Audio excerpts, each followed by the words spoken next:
رات آ رہی تھی، بھیڑیوں کا خطرہ الگ تھا۔ یوحاوا کو کوئی اور خطرہ تو نہ تھا، یہ خطرہ موجود تھا کہ وہ مکہ کے راستے سے بھٹک آئی ہے۔ صحرا میں راستے کی تلاش ناممکن ہوتی ہے، بھٹکے ہوئے مسافر کا انجام موت ہوتا ہے۔ وہ تھکن سے نہیں، پیاس سے مرتا ہے۔ اسے اونٹ کے بڑبڑانے کی آواز آئی، اس کی دہشت زدگی بڑھ گئی، لیکن اسے آندھی کی آواز سمجھ کر اس نے دل کو تسلی دی۔ اسے کچھ بھی نظر نہیں آ رہا تھا، وہ مٹی کی دیواروں پر ہاتھ رکھ رکھ کر جا رہی تھی۔ یہ دیوار بہت بڑا ٹیلا تھا جو آگے جا کر گھوم گیا۔ اونٹ کی آواز ایک بار پھر سنائی دی۔ اب یہ آواز بہت قریب سے آئی تھی، اتنی قریب سے کہ یوحاوا رک کر پیچھے ہٹائی۔ اب اسے شک نہ رہا، یہ اونٹ ہی کی آواز تھی۔ اونٹ اکیلا نہیں ہو سکتا تھا، 2-3 آدمیوں کا وہاں ہونا ضروری تھا۔ یہ آدمی اس کے ہمدرد تو نہیں تھے، وہ گناہ اور بدی کا دور تھا۔ یوحاوا نے وہاں سے بھاگنے کا ارادہ کیا، لیکن کس طرف؟ وہاں کوئی پناہ نہیں تھی۔ آندھی ٹیلوں اور خشک درختوں کے درمیان سے گزر کر ہیبت ناک چیخیں پیدا کر رہی تھی۔ یوحاوا کے پاؤں جیسے زمین نے جکڑ لیے تھے۔ اسے اپنے ان آدمیوں پر غصہ آنے لگا جن کے ساتھ وہ گھوڑا گاڑی میں جا رہی تھی۔ انہیں اتنا بھی پتہ نہ چلا کہ وہ گاڑی سے گر گئی ہے۔ کوئی طاقت تھی جو اسے دھکیل کر ایک طرف لے گئی۔ وہاں سے دیوار کی طرح سیدھا کھڑا ٹیلا اندر کو چلا گیا تھا۔ یہ بڑی اچھی اوٹ تھی، وہ آندھی کے تھپیڑوں سے محفوظ ہو گئی۔ وہاں 3-4 گز دور تک وہ دیکھ بھی سکتی تھی۔ اسے اونٹ نظر نہیں آ رہا تھا۔ دیوار کے ساتھ ساتھ وہ اور اندر گئی تو ایک غار کا دھانا دکھائی دیا، لیکن اس نے اندر جانے کی جرت نہ کی۔ وہ رک گئی۔ اندر آ جاؤ، اسے ایک آدمی کی آواز سنائی دی۔ باہر کیوں کھڑے ہو بھائی، اندر آ جاؤ۔ یوحاوا کی بے اختیار چیخ نکل گئی اور وہ پیچھے کو دوڑی۔ جو ہی وہ اس اوٹ سے باہر نکلی، آندھی نے اس کے اوپر اس طرح ریت پھینکی جیسے کسی بیلچے سے پھینکی ہو۔ یوحاوا گھبرا کر پیچھے کو ہٹی۔ ایک آدمی جو پیچھے سے آیا تھا اس کے سامنے آن کھڑا ہوا۔ اوہ، تم عورت ہو؟ اس آدمی نے پوچھا۔ اکیلی ہو؟ تم اکیلی نہیں ہو سکتی، میرے ساتھ 4 آدمی ہیں۔ یوحاوا نے اپنا چہرہ اوڑھنی میں چھپا کر کہا۔ ان کے پاس گھوڑے ہیں، ان کے پاس تلواریں اور برچھیاں ہیں۔ کہاں ہیں وہ آدمی؟ اس آدمی نے کہا۔ تم ان سے الگ ہو کر ادھر کیوں آئی تھی؟ انہیں ادھر لے آؤ، بڑا اچھا غار ہے، ہم سب آسانی سے اس میں بیٹھ سکیں گے۔ یوحاوا وہاں سے نہ ہلی۔ اس آدمی نے اسے 3 بار کہا کہ وہ ان آدمیوں کو ساتھ لے آئے، لیکن یوحاوا کی زبان بند ہو گئی تھی۔ اس آدمی نے جھپٹا مار کر یوحاوا کی اوڑھنی کھینچ لی۔ تم اس یہودی کی بیٹی نہیں ہو؟ اس آدمی نے پوچھا اور یوحاوا کے باپ کا نام لے کر بولا۔ تم اکیلی ہو؟ ہاں، میں اکیلی ہوں، یوحاوا نے روتی ہوئی آواز میں کہا۔ مجھ پر رحم کرو۔ یوحاوا نے اسے بتا دیا کہ یہاں کس طرح پہنچی ہے۔ میرے ساتھ آؤ، اس آدمی نے کہا اور یوحاوا کا بازو پکڑ کر اسے اپنے ساتھ لے چلا۔ یوحاوا نے کہا، ذرا رکو، تم کتنے آدمی ہو؟ کیا تم مجھ پر رحم نہیں کرو گے؟ تم قبیلہ قریش کے آدمی ہو شاید۔ میں اکیلا ہوں، آدمی نے کہا، اور میرا قبیلہ قریش ہی ہے۔ میں تم پر رحم ہی کر رہا ہوں، میں نے تمہیں مکہ میں اکثر دیکھا ہے۔ یوحاوا نے کہا، تمہارے نام سے میں واقف نہیں، میں جریر بن مسیب ہوں، میرے ساتھ آؤ، پھر تم مجھے گھر تک پہنچا دو گے؟ یوحاوا نے پوچھا۔ میں تمہیں ناراض نہیں کروں گی۔ اونٹ جس کی آوازیں یوحاوا نے سنی تھی وہ جرید بن مسیب کا تھا، جو باہر کہیں بیٹھا تھا۔ جریر یوحاوا کو غار میں لے گیا۔ جریر دراز قد، گٹھے ہوئے جسم اور دلکش چہرے مہرے والا جوان آدمی تھا۔ اس نے غار میں لے جا کر یوحاوا کو پانی پلایا اور ایک تھیلی اس کے آگے رکھ دی جس میں کھجوریں تھیں۔ خاموشی سے بیٹھی رہو، جرید نے کہا، آندھی کا زور ٹوٹ رہا ہے، میں تمہیں گھر پہنچا دوں گا۔ ذرا خاموش رہ کر اس نے یوحاوا سے پوچھا، تم نے یہ کیوں کہا تھا کہ میں تمہیں ناراض نہیں کروں گی؟ تم مجھے گھر پہنچانے کا معاوضہ لوگے؟ یوحاوا نے کہا، میں اور کیا معاوضہ دے سکتی ہوں؟ میں کوئی معاوضہ نہیں لوں گا، جرید نے کہا، میں ان میں سے نہیں ہوں۔ اگر میں نے تمہیں کسی سے لڑ کر چھینا ہوتا تو تم میرا انعام ہوتی، مگر تم نے مجھ سے رحم مانگا ہے، رحم کرنے کا معاوضہ کون لیتا ہے؟ یوحاوا اس کے منہ کی طرف دیکھتی رہی۔ جرید بن مسیب لیٹ گیا۔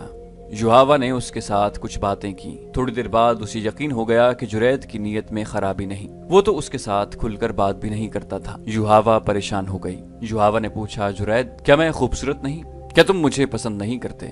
جرید نے قہقہا لگایا مگر بولا کچھ نہیں۔ تم کیوں ہنسے ہو؟ یوحاوا نے پوچھا۔ میں تمہاری ہنسی سے ڈر گئی ہوں، خدا کی قسم تم بہت خوبصورت ہو۔ جرید نے کہا، تم میری پسند کی لڑکی ہو، لیکن جس طرح اور جس جگہ تم مجھے ملی ہو یہ مجھے پسند نہیں۔ میری مردانگی کو مت للکارو، تمہارا جسم مجھے بہت اچھا لگتا ہے، لیکن میرے دیوتا مجھ پر لعنت بھیجیں کہ میں نے مصیبت میں پھنسی ہوئی لڑکی کا ہاتھ پکڑا اور اس کے جسم کو اپنا انعام سمجھ لیا۔ जुरैद फिर खामोश हो गया। युहावा के दिल से खौफ निकलता चला गया और जुरैद उसे बड़ा ही खूबसूरत नजर आने लगा। मैंने जुरैद को मक्का में कई बार देखा था। युहावा ने काब बिन असद के घर में सबको ये कहानी सुनाते हुए कहा, लेकिन मैंने कभी उसकी तरफ कोई तवज्जो न दी थी। अपने कबीले में उसे कोई रुतबा या ऊंची हैसियत हासिल नहीं थी, मगर उस रोज गार में उसके पास तन्हा और बेबस बैठकर मुझे महसूस होने लगा कि ये तो ऊंची हैसियत वाले लोगों से भी ऊंचा है। आंधी का जोर टूटा तो सूरज डूब रहा था। उसने मुझे कहा, आओ चलें। मैं उसके पीछे पीछे गार से निकली। कुछ दूर उसका ऊंट टीले के साथ बैठा था। वो ऊंट पर बैठा और मुझे अपने पीछे बिठा लिया। उसके इशारे पर ऊंट चला। गर्दो गुबार साफ हो गया था। मैंने वो जगह देखी। वो बड़ी ही डरावनी जगह थी। मैंने उस जगह के मुताल्लिक कुछ पुरस्रार बातें सुनी थी। आंधी में तो मैं देख न सकी थी कि ये कौन सी जगह है। आंधी के बाद देखा तो मेरे रोंगटे खड़े हो गए। बाज टीले इंसानों की तरह थे। उनका रंग भी डरावना था। मैं शुतर सवारी जानती हूँ, ऊंट को दौड़ा सकती हूँ, लेकिन उस शाम जुरैद के पीछे ऊंट पर बैठे हुए मैं डरने लगी कि मैं गिर पड़ूंगी। मैंने जुरैद की कमर में बाजू डालकर उसे मजबूती से पकड़ लिया। मुझ में ये एहसास बेदार हो गया कि मैं बड़ी ही कमजोर लड़की हूँ और जुरैद बिन मुसय्यब मेरा मुहाफिज है। आपको ये तो मालूम है कि मैं अपने मजहब के लिए क्या कर रही हूँ, लेकिन आपको ये मालूम नहीं होगा कि उस रास्ते पर मुझे मेरे बाप ने डाला है। युहावा ने उन्हें बताया कि जब अहले कुरैश बदर में मुसलमानों के हाथों शिकस्त कर आए थे तो उनकी औरतों ने बाजू लहरा लहरा कर बैन किए थे। युहावा का बाप कट्टर यहूदी था। कुरैश की शिकस्त पर उसके आंसू निकल आए थे। उसने कहा था कि कुरैश के 1000 जंगजू अगर मोहम्मद सल्लल्लाहु अलैहि वसल्लम के 313 आदमियों से शिकस्त खा आए हैं तो इससे यही जाहिर होता है कि मोहम्मद सल्लल्लाहु अलैहि वसल्लम कोई जादू लेकर आया है। उसने कहा था कि मोहम्मद सल्लल्लाहु अलैहि वसल्लम के पैरोकार इसी कबीला कुरैश के आदमी हैं। वो आसमान से नहीं उतरे, फिर वो जीत किस तरह गए। उस वक्त युहावा कमसिन थी। अगले रोज उसके बाप ने घर वालों को अपना ख्वाब सुनाया जो उसने गुज़श्ता रात देखा था। उसने देखा कि उसके हाथ में तलवार है जो खून से लाल है और उसके सामने एक आदमी जमीन पर पड़ा तड़प रहा है। उसके कपड़े खून से लाल हैं। युहावा को मालूम नहीं कि ये कौन है जिसे उसने कत्ल कर दिया है। उसे एक आवाज सुनाई देती है, ये काम तुम्हें करना है। तड़पता हुआ जख्मी मर जाता है और लाश अपने आप जमीन में गायब हो जाती है। वहाँ से एक बड़ी खूबसूरत और कमसिन लड़की उभरती है जिसके होंठों पर मुस्कुराहट है। उस पर उस ख्वाब का ऐसा असर हुआ कि वो लैस बिन मोशान के पास चला गया और उससे ख्वाब की ताबीर पूछी। लैस बिन मोशान ने उसे बताया कि वो अपनी कमसिन बेटी युहावा को इस्लाम की जड़ें काटने के लिए वक्फ कर दे। उस बूढ़े यहूदी जादूगर ने ये पेशन गोई की थी कि जिसने नबूवत का दावा किया है, यानी नबी करीम सल्लल्लाहु अलैहि वसल्लम, वो इस लड़की के हाथों नाउजुबिल्लाह कत्ल होंगे या ये लड़की उनकी नबूवत के खात्मे का जरिया बनेगी। उसने युहावा के बाप से ये भी कहा था कि वो युहावा को उसके पास ले आए। युहावा को लैस बिन मोशान के हवाले कर दिया गया। मैंने उस लड़की की तरबियत की है। लैस बिन मोशान ने युहावा की बात काटते हुए कहा, खुदाए यहूदा ने इसे जो हुस्न और जो जिस्म दिया है ये एक दिलकश तलवार है, या इसे बड़ा मीठा जहर समझ लें। उसने कुरैश के मुसलमानों से टकराने में जो काम किया है वो तुम में से कोई नहीं कर सकता। छोटे छोटे कबीलों के सरदारों को इस लड़की ने कुरैश का इत्तेहादी और मोहम्मद सल्लल्लाहु अलैहि वसल्लम का दुश्मन बनाया है। अब इसने मोहम्मद सल्लल्लाहु अलैहि वसल्लम के नाउजुबिल्लाह कत्ल का जो इंतजाम मुझसे कराया है वो इसी से सुनो। युहावा ने सुनाया कि लैस बिन मोशान ने उसमें ऐसी जुर्रत और ऐसी अक्ल पैदा कर दी कि वो मर्दों पर अपने हुस्न का जादू चलाने की माहिर हो गई।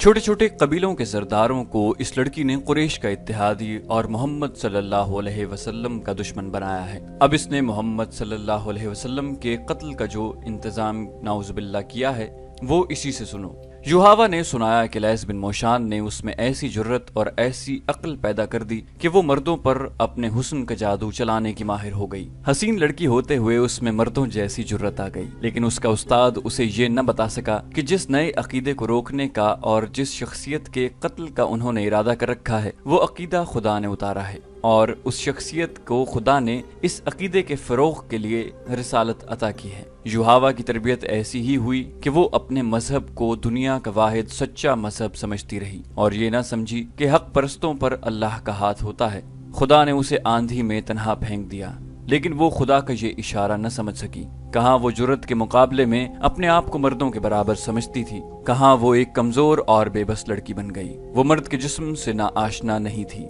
जुरैद बिन मुसय्यब का जिस्म भी एक मर्द ही का जिस्म था, लेकिन उस जिस्म को वो मुकद्दस और पाक समझने लगी और जुरैद उसे फरिश्ता लगने लगा। वजह ये थी कि वो उसके हसीन चेहरे, रेशम जैसे बालों और दिलकश जिस्म से जरा भी मुतासिर न हुआ। युहावा पर जुरैद के इस रवैये का ये असर हुआ कि वो जुरैद के जिस्म में कशिश महसूस करने लगी। मक्का दूर नहीं था। शाम के बाद जब रात गहरी हो चुकी थी, जुरैद ने युहावा को उसके घर पहुंचा दिया। युहावा के कला नुमा मकान का दरवाजा खुला तो उसका बाप परेशान नजर आया। उसे तवक्को नहीं थी कि उसकी बेटी जिंदा वापस आ जाएगी। उन्होंने जुरैद को रोक लिया और शराब से उसकी तवाज़ो की। जुरैद जब वापस चला गया तो युहावा ने अपनी जात में खला महसूस किया। दूसरे ही रोज उसने जुरैद को पैगाम भेजा कि उसे मिले। जुरैद आ गया। ये एक जज्बाती मुलाकात थी। जुरैद ने ये मुलाकात जज्बात तक ही रखी। उसके बाद उनकी मुलाकातें होती रहीं और जुरैद के दिल में भी युहावा की मोहब्बत पैदा हो गई। ये मोहब्बत पाक रही। युहावा हैरान थी कि उसके अंदर पाकीज़ा और वालेहाना मोहब्बत के जज्बात मौजूद हैं। एक रोज जुरैद ने युहावा से पूछा कि वो उससे शादी क्यों नहीं कर लेती। युहावा ने जवाब दिया, नहीं, मैं तुम्हारे जिस्म की पूजा करती हूँ। शादी हो गई तो जज्बात मर जाएंगे। जुरैद ने उसे कहा, मेरी बेटियां हैं, बेटा कोई नहीं। मैं दूसरी शादी करना चाहता हूँ, मुझे बेटा चाहिए। युहावा सोच में पड़ गई। वो जुरैद बिन मुसय्यब की ये ख्वाहिश पूरी करना चाहती थी। उसे एक रास्ता नजर आया। हमारा एक बुजुर्ग है, लैस बिन मोशान। युहावा ने कहा, उसके पास कोई इल्म है, उसके हाथ में कोई ताकत है। मुझे उम्मीद है कि वो अपने इल्म और अमल के जोर से तुम्हें उसी बीवी से बेटा देगा। तुम मेरे साथ चलो, वो मेरा अतालिक है। जुरैद बिन मुसय्यब उसके साथ लैस बिन मोशान के पास जाने के लिए तैयार हो गया। उनकी दोस्ती दो आदमियों या दो औरतों की सूरत इख्तियार कर गई थी। वो जब इकट्ठे बैठते तो रसूल करीम सल्लल्लाहु अलैहि वसल्लम के खिलाफ बातें करते, इस्लाम के फरोग को रोकने के मंसूबे भी बनाते थे। लेकिन जुरैद मुसलमानों के खिलाफ किसी जंगी कार्रवाई में शरीक नहीं होता था। युहावा को उसकी ये बात पसंद नहीं थी। वो उसे उकसाती और भड़काती थी। मेरा मजहब तुम हो। जुरैद बिन मुसय्यब ने उसे एक रोज फैसले के लहजे में कह दिया, तुम मेरी बीवी नहीं बन सकती तो न सही, मैं तुम्हें देखे बगैर जिंदा नहीं रह सकता। मैं तुम्हें एक राज बता देती हूँ जुरैद। युहावा ने उसे कहा, मैं किसी की भी बीवी नहीं बनूंगी। मेरे बाप ने मेरी जिंदगी यहूदियत के लिए वक्फ कर दी है। लैस बिन मोशान ने मुझे ये फर्ज सौंपा है कि इस्लाम के ज्यादा से ज्यादा दुश्मन पैदा करूं। मेरे दिल में अपने मजहब के बाद सिर्फ तुम्हारी मोहब्बत है। मुझे तुम अपनी मिल्कियत समझो। एक रोज जुरैद युहावा के साथ लैस बिन मोशान से मिलने उसके पास चला गया। युहावा उसे लैस बिन मोशान के सामने ले जाने की बजाय पहले खुद अंदर गई और उसने लैस को साफ अल्फाज में बताया कि वो जुरैद को मोहब्बत का देवता समझती है। उसने लैस बिन मोशान को बताया कि जुरैद ने उसे मौत के मुंह से निकाला था। उसने लैस को बताया कि जुरैद की बेटियां हैं, बेटा एक भी नहीं। क्या आपके इल्म में इतनी ताकत है कि जुरैद की बीवी के बतन से लड़का पैदा हो? युहावा ने पूछा। क्या नहीं हो सकता? लैस बिन मोशान ने कहा, पहले मैं उसे देखूंगा, फिर मैं बता सकूंगा कि मुझे क्या करना पड़ेगा। उसे मेरे पास भेज दो। युहावा ने उसे अंदर भेज दिया और खुद बाहर खड़ी रही। बहुत सा वक्त गुजर जाने के बाद लैस बिन मोशान ने जुरैद को बाहर भेजकर युहावा को अंदर बुला लिया। जो शख्स तुम जैसी खूबसूरत और दिलकश लड़की के साथ इतना अरसा पाक मोहब्बत कर सकता है, वो बहुत ही मजबूत शख्सियत का आदमी है। लैस बिन मोशान ने कहा, या वो इस कदर कमजोर शख्सियत का हो सकता है कि तुम्हारे हुस्न का जादू अपने ऊपर तारी करके तुम्हारा गुलाम हो जाए। जुरैद मजबूत शख्सियत का आदमी है। युहावा ने कहा, जुरैद की जात बहुत कमजोर है। लैस बिन मोशान ने कहा, मैंने तुम्हारे मुतालिक उसके साथ कोई बात नहीं की। मैंने उसकी जात में उतर कर मालूम कर लिया है। ये शख्स तुम्हारे तिलिस्म का असीर है। युहावा ने कहा, मुकद्दस तालिक, आप इसके मुतालिक ऐसी बातें क्यों कर रहे हैं? मैं उसे एक बेटा देना चाहती हूँ। मुझे उसके साथ इतनी मोहब्बत है कि मैंने ये भी सोच रखा है कि मैं उसके बेटे को जन्म दूं। नहीं लड़की, बूढ़े लैस ने कहा, तुम्हारी कोख से उसका बेटा जन्म नहीं लेगा। ये शख्स जरिया बनेगा उस फर्ज का जो खुदाए यहूदा ने मुझे और तुम्हें सौंपा है। युहावा खामोशी से लैस बिन मोशान के चेहरे पर नजरें जमाए हुए थी। जिसे तुम अपनी मोहब्बत का देवता समझती हो, वो इस शख्स को कत्ल करेगा जो कहता है कि उसे खुदा ने नबुव्वत दी। लैस बिन मोशान ने कहा, जुरैद से ज्यादा मौजू आदमी और कोई नहीं होगा। क्या आप पेशन गोई कर रहे हैं? युहावा ने पूछा। ये किस तरह कत्ल करेगा? इसे मैं तैयार करूंगा। ये तैयार नहीं होगा, युहावा ने जवाब दिया। ये कहा करता है कि इसका कोई मजहब नहीं। मोहम्मद सल्लल्लाहु अलैहि वसल्लम को ये अपना दुश्मन नहीं समझता, कत्ल गारत को पसंद नहीं करता। ये सब कुछ करेगा, बूढ़े लैस ने कहा, इसके जहन पर मेरा कब्जा होगा, तुम मेरे साथ होगी। 3 रोज तक ये सूरज की रोशनी नहीं देख सकेगा। जब हम इसे बाहर निकालेंगे तो ये एक ही बात कहेगा, कहाँ है खुदा का नबी? वो हम में से है, मैं उसे जिंदा नहीं रहने दूंगा। मुकद्दस बाप, युहावा ने रुंधियाई हुई आवाज में इल्तिजा की, जुरैद मारा जाएगा। ये वाहिद शख्स है, खुदा यहूदा से बढ़कर मोहब्बत के लायक कोई नहीं। लैस बिन मुशान ने कहा, तुम्हें ये कुर्बानी देनी होगी। जुरैद अब मक्का को वापस नहीं जाएगा। फिर युहावा भी मक्का को वापस न गई। जुरैद बिन मुसय्यब भी न गया।